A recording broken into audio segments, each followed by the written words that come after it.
Post-traumatic stress disorder, or PTSD, is a type of anxiety illness.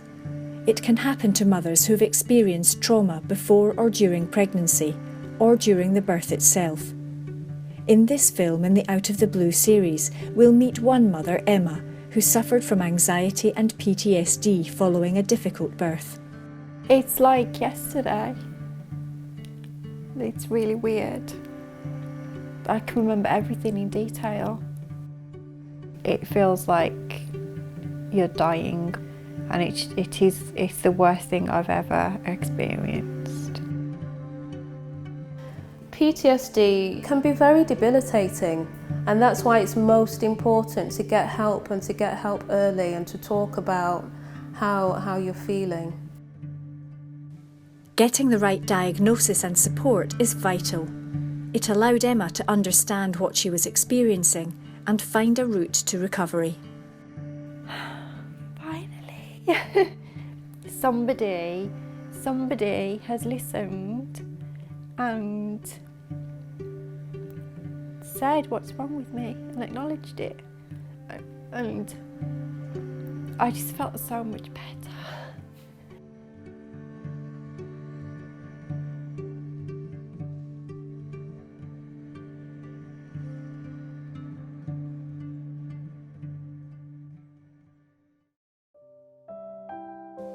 Like many women, when Emma was pregnant with her first child, she was anxious about giving birth.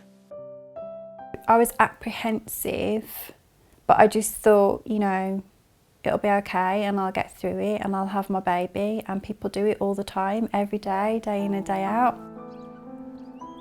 But after a complication in her pregnancy, Emma was rushed into hospital. Her baby daughter was born 6 weeks early and was taken straight to the neonatal unit. Emma herself needed surgery under general anaesthetic. And then it just felt like it was panic stations. There was loads of staff coming in and trying to get drips in and stockings on and taking my nail varnish off. I remember them wheeling down the corridor, lying on the bed, going to the theatre. The lights were going above me, just thinking, I might never see her again.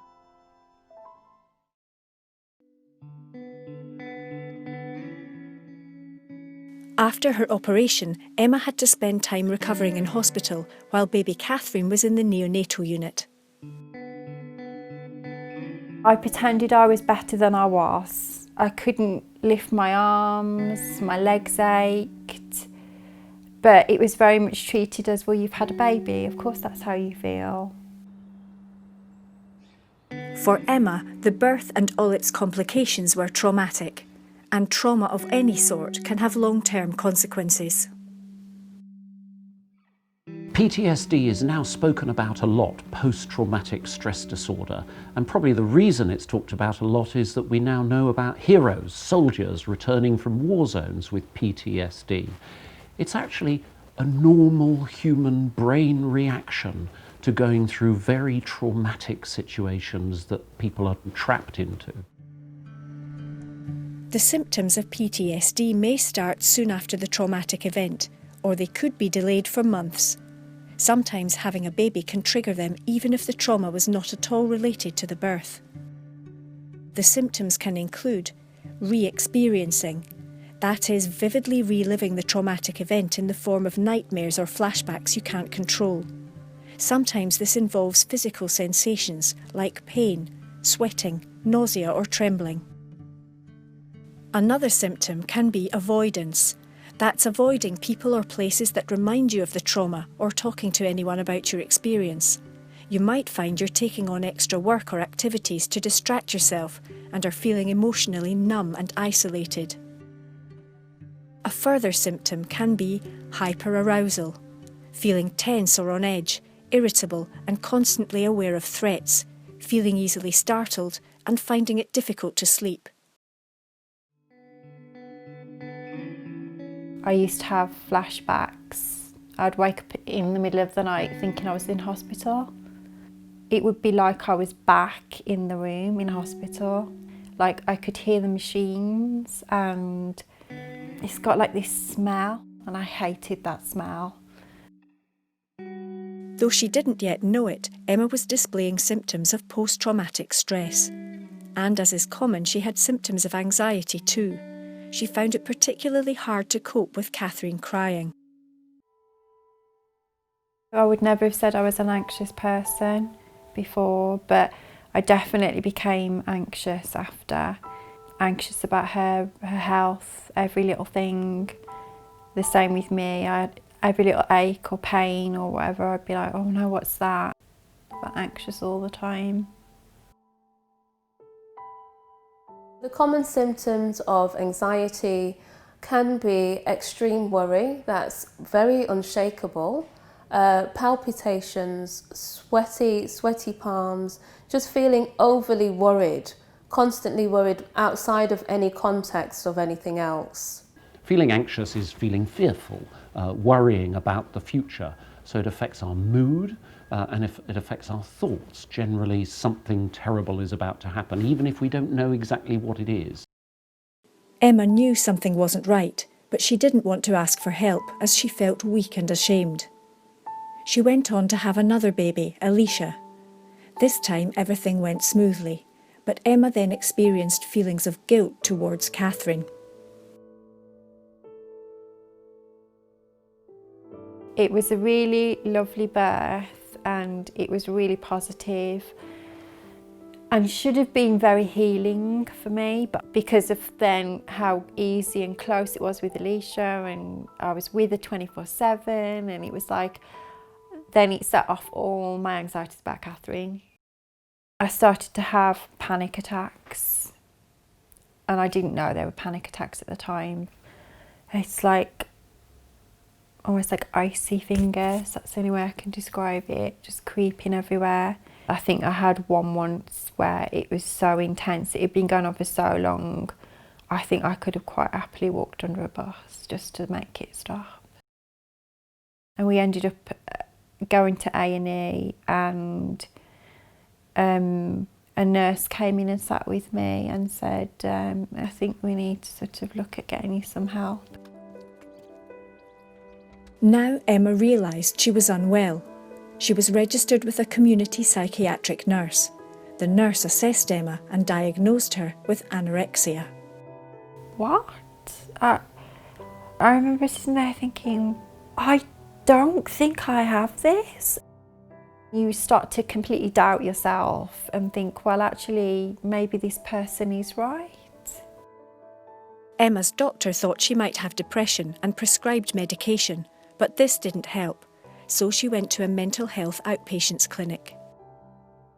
They could see how ill I was and they said, well, you can see one of the other doctors. He gave me a different drug and I started taking those and I think I slept for 3 days. I remember thinking, if it's the last thing I do, I'm going to get over this. You are the best judge of how you're feeling. Always come back. There's always someone else you can speak to. If it's a GP surgery, there's always other GPs that you can make an appointment to see. If it's a midwife, you know, as midwives, we generally want to be there to help you and support you. So it is important that you come back and say, well, actually, you advised me this before, but I feel I need extra help and support. The main treatment for PTSD is psychotherapy. With severe cases, this treatment may be combined with antidepressant medication. The most common psychotherapies are cognitive behavioural therapy, or CBT, a practical therapy that helps you manage the traumatic experience by changing how you think and act. Group therapy, where you share your experiences with other people who have PTSD to boost your confidence and learn to manage your symptoms better. Some hospitals also use a new treatment called eye movement desensitisation and reprocessing, or EMDR. This uses particular eye movements similar to those that happen when you sleep to help adjust the way your brain responds to traumatic memories. Some of these treatments can be practiced on your own, but if you think you may be suffering from PTSD, it's important that you seek professional help as the first step in your treatment. What we need to understand around PTSD is that sometimes it can actually occur with other conditions such as depression or anxiety, and it might be that treatment might go alongside medication as well as having psychological therapies such as CBT. Once her symptoms had been treated in hospital, Emma began to have some counselling through a charity to help her make sense of her panic attacks. And that was when I started to work out where the triggers were, what was causing the attacks. And it was like a jigsaw puzzle was being put back together. I could see how everything fitted. And it's like with that just comes relief. Relief to be listened to, relief to get answers.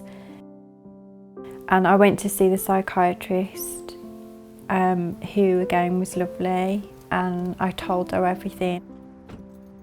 She said, "Oh, you've had post-traumatic stress."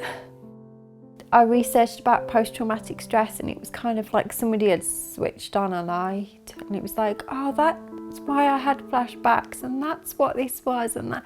It was like everything just made sense. I found the Birth Trauma Association, got involved with them, found other people that had had it. To be able to have other people to talk to and lean on and kind of speak to is invaluable. It's never too late to seek help for PTSD. The sooner you get help, the sooner you get treatment to feel better and back to yourself. With the right diagnosis and treatment, Emma was able to recover. Over time, she managed to return to work. Today, she's working in the local hospital and also hosts a blog site to help other women who are suffering from PTSD. Every woman's different and everybody finds trauma in different things. And it doesn't matter what other people think, because it's about you and it's about what's happened to you, and that's different for everybody.